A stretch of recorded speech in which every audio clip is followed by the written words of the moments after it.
if Russians are to come forward in Belarus and try to open a second front in the north, which is very much what I think Mr. Putin wants the West to worry about, that they may actually get some resistance from inside Belarus. There were a lot of predictions that fighting would essentially end for the winter, and clearly it has not. The Ukrainian side continues to advance slowly in certain areas and fight hard in Bakhmut. And Russia, while not really advancing much with troops, are continuing to press with artillery barrages and their missile attacks against energy infrastructure in Ukraine. So the war continues in its own certain way through the winter, as we see so far. In your view, is this slowdown over the winter, this winter war, a prelude to an inevitable new offensive in the as the spring gets closer, or maybe before that? Well, I think there's several things we have to think about here. One thing is for sure, Mr. Putin wants the West to believe that he is preparing for a big push in the spring. Mr. Putin's army has failed him. And so his biggest tool right now is fear and intimidation and this sort of blind bombardment of cities and this saving the precision that he has for attacking the energy infrastructure. He's trying to discourage through this winter.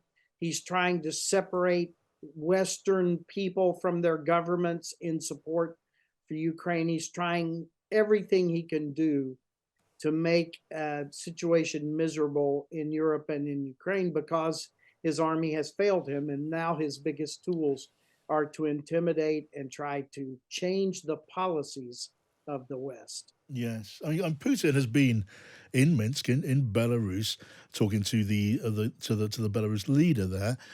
Do you assume that he's seeking the support of the leader of Belarus as part of this big new push, with whatever forces they can release to put into the fight in Ukraine? Well, I'll just offer you my opinion, not one of anyone I work for or my government. But the bottom line is, over the years, Belarus has resisted Russia taking over in Belarus, and the leadership there has been fairly stalwart in trying to remain independent of Russia and to retain the sovereignty of Belarus. We all know that Belarus is nearly completely dependent on Russia for trade and energy and other things, but I think that there is an attempt to remain a separate sovereign state there. Of course, Russia very much wants Belarus completely under their control. Russia has wanted to put military forces forward into Belarus for some time, which was resisted. And the bottom line is that over time is eroding. Russia, through this war, has become more influential in the dealings of Belarus, and we need to be very cognizant of that. And I guess you'd imagine, General, wouldn't you, that President Lukashenko of Belarus might be concerned that if there were to be a significant mobilization of Belarus forces in support of Russia in the war in Ukraine, there may be a really serious reaction among the people of Belarus. I do believe that not only the people of Belarus, but the military of Belarus have signaled more than once that they're not interested in attacking their neighbors to the south.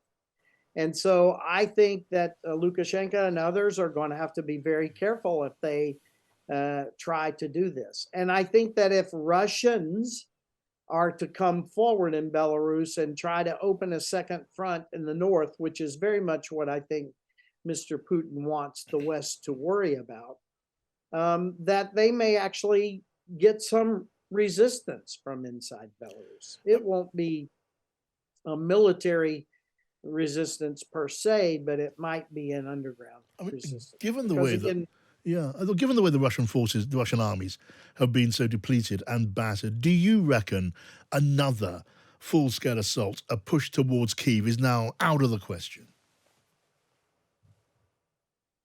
I don't think I would say anything is out of the question.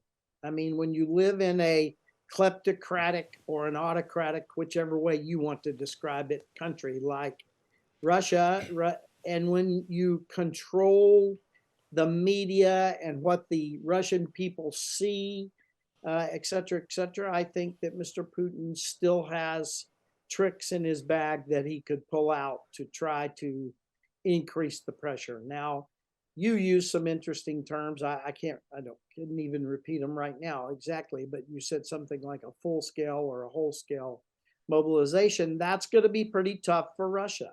We've seen they had a problem with this first mobilization. More people left the country uh, than were mobilized. And believe me, the people that left the country are those people who have wherewithal, they have skills and intelligence, and that brain drain, as well as the drain on the white Slavic race of Russia as they depart, is hurtful to them. So I think that yes, uh, he has the ability yet to pull some tricks out of the bag, but also those tricks would be very, very costly to him in his home support.